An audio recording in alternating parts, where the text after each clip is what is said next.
ద్వారకా తిరుమలకి వెళ్లేదారిలో గొల్లగూడెం దగ్గర నేను ఎప్పుడు ఒక టెంపుల్ బోర్డుని అయితే చూస్తాను. అదే పోతురాజు బాబు టెంపుల్. ఎప్పటి నుంచో నేనైతే ఈ ఆలయానికి వెళ్దామని అనుకుంటున్నాను, బట్ కుదరలేదు. బట్ ఈ రోజు ఎలాగైనా ఈ ఆలయానికి వెళ్దామని ఫిక్స్ అయిపోయాం. ఇప్పుడు మీరు చూస్తున్న బోర్డు ఆ టెంపుల్ కి సంబంధించింది. మనం టెంపుల్ కి వెళ్లే రూట్. ఈ రూట్ మొత్తం కూడా మనకి ఎర్రమట్టి రోడ్డే కనబడుతుంది.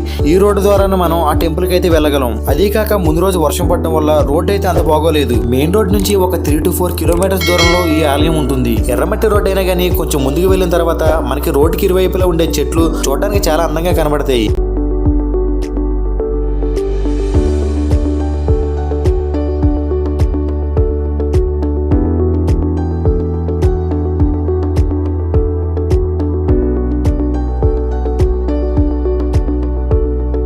ముందుకు వెళ్ళిన తర్వాత దారిలో మేము ఒక అతను ఆపి ఇంకా టెంపుల్ ఎంత దూరంలో ఉంటుందని అడిగాం. ఒక 2 కిలోమీటర్లు ఇంకా ముందుకు వెళ్ళాలని చెప్పారు. అలాగే వర్షం పడడం వల్ల రోడ్డు కొన్ని చోట్ల బాగోలేదని చూసుకుని వెళ్ళమని కూడా చెప్పారు. ఈ రోడ్డు మీద వెళ్తున్నప్పుడు మనకి ఎక్కువగా రోడ్డుకి ఇరువైపులా పామాయిల్ తోటలు, అలాగే నిమ్మ తోటలు, అరటి తోటలు ఎక్కువగా కనబడుతున్నాయి. రోడ్డు ఎలా ఉన్నా గానీ మనకి జర్నీ అయితే అసలు తెలియదు, ఎందుకంటే ఆ చెట్ల తోటలను చూస్తూ మనం ముందుకు వెళ్ళిపోవచ్చు.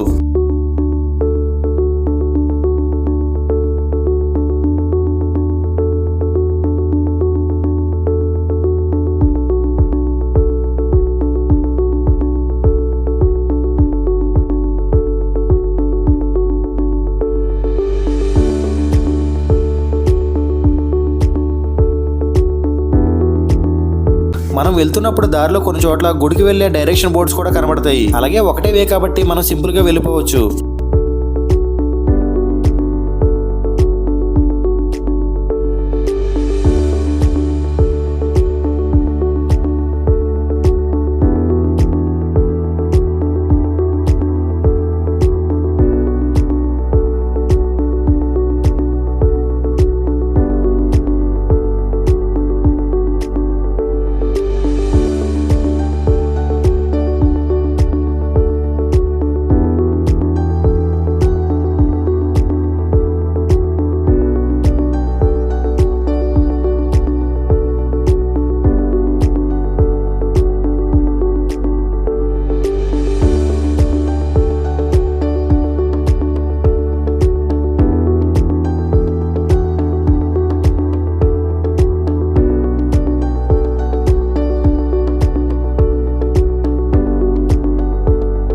అలా ముందుకు వెళ్తున్నప్పుడు ముందు రోజు వర్షం పడడం వల్ల కొన్ని చోట్ల రోడ్డు అంతా బురదగా ఉంది.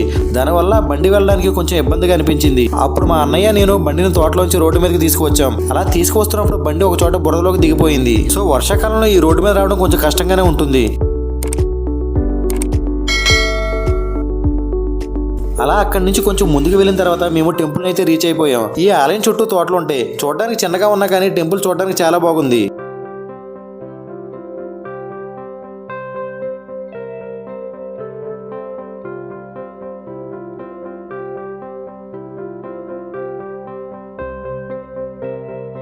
ఇదే శ్రీ పోతురాజు స్వామి ఆలయం. మొత్తానికి ఎలాగోలా ఈ టెంపుల్కి అయితే మేము వచ్చేసాం.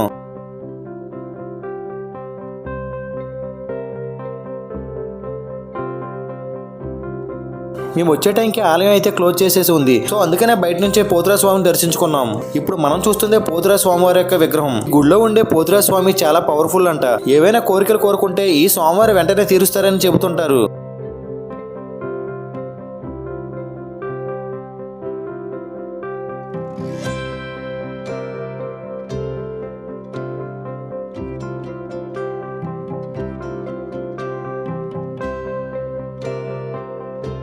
అలా ఇక్కడ పోతురాజు స్వామి దర్శించుకున్న తర్వాత కాసేపు ఇక్కడే కూర్చుని మళ్ళీ మేము ఏలూరు రిటర్న్ అయ్యాం. సో ఇది ఫ్రెండ్స్ ఈ రోజు వీడియో. ఈ వీడియో మీకు నచ్చితే వీడియోని లైక్ చేసి మన ఛానల్ ఎవరైనా సబ్స్క్రైబ్ చేసుకోకపోతే ఛానల్ సబ్స్క్రైబ్ చేయండి. నెక్స్ట్ మరో ఇంట్రెస్టింగ్ వీడియోతో మళ్ళీ కలుద్దాం. Thank you so much and bye.